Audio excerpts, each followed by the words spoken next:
this outsized mausoleum is really something that stands alone in Europe. Yeah, that's right. As you said, critics say you're not going to find this kind of equivalent monument in Italy or Germany. It is very clearly a shrine to Francoism because everything associated with its history has to do with essentially supporting that cause. The labor force that built this consisted, among others, of Republican prisoners, so people on the losing side of the Civil War. You've got that huge cross we can see there, very much underscoring what Franco called the sacrifice for God and Spain. And most of the people who are buried in the mausoleum, the remains, it's about 33,000 people. That, by the way, makes this one of the largest mass graves in Europe. The majority of those are those who died for Franco, not for the other side. Now, if we go, I just want to play you pictures of the tomb again, because so his tomb lies inside the basilica there.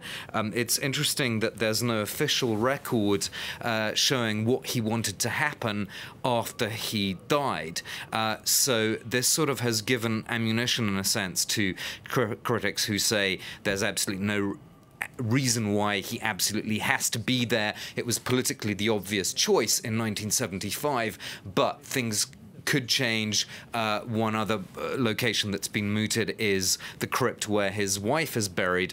That's in a cemetery outside Madrid. But certainly it's a place where people go to pay tribute to Franco to this very day.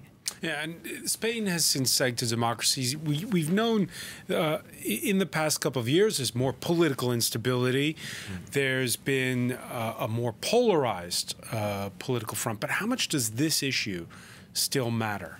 It still matters a lot, because if you think of, the Conservatives and the Socialists, they are part of the Eurozone mainstream when it comes to economic governance. Where they really part ways on a gut level is on these culture wars, to borrow a phrase from American politics. And what's happening now, Francois, it's very similar to what happened in the late 2000s when the Socialists were in power before.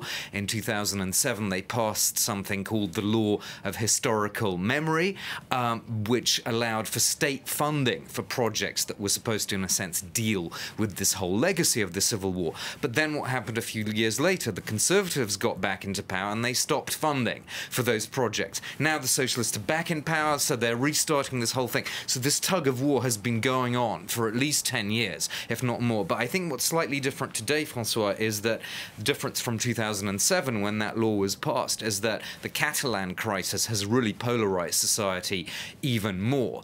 And by doing this, Prime Minister Sanchez, who leads a minority government, let's remember that, this is a way of rallying support in Catalonia, in the Basque Country, among the supporters of the leftist Podemos party as well. So there is an element of political calculation here, one has to suspect.